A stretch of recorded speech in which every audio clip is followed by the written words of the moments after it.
Hi to all. ఎలా ఉన్నారు అందరూ? నేనైతే ఒక హెల్దీ ఆమ్లెట్ రెసిపీ చేశాను. ప్రాసెస్ చూసేయండి. కొన్ని మాటలు మీతో పంచుకుందాం అనుకుంటున్నాను. ఎదుటివారికి సహాయం చేయాలి అనే ఆలోచన చాలా గొప్పది. అలా అందరూ ఉండరు కూడా. అలాంటి ఆలోచన చాలా తక్కువ మందికి మాత్రమే వస్తుంది. ఒకవేళ ఆ ఆలోచన వచ్చినా కానీ దానిని ఆచరణలో పెట్టేవారు కొందరు మాత్రమే ఉంటారు. నేను నాకు తెలిసినంత వరకు నా లైఫ్‌లో అలాంటి మంచి వ్యక్తులను చూశాను, కలిసాను, వారితో జీవిస్తున్నాను. వారందరికీ నా హృదయపూర్వక కృతజ్ఞతలు తెలుపుకుంటున్నాను.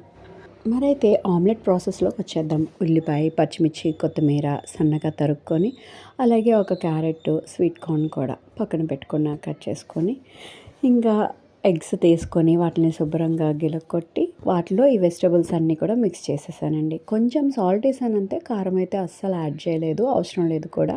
ఇలాగే బాగుంటుంది దీని టేస్ట్. మసాలాలు కానీ ఏమీ వేయాల్సిన అవసరం లేదు.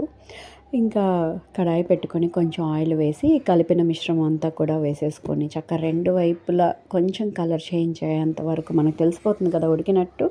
అలా ఉంచుకొని చక్కగా దింపేసుకొని బ్రేక్ఫాస్ట్ టైంలో అయినా తినొచ్చు, దీన్ని లంచ్ టైంలో తినొచ్చు, డిన్నర్ టైంలో కన్నా తినొచ్చండి.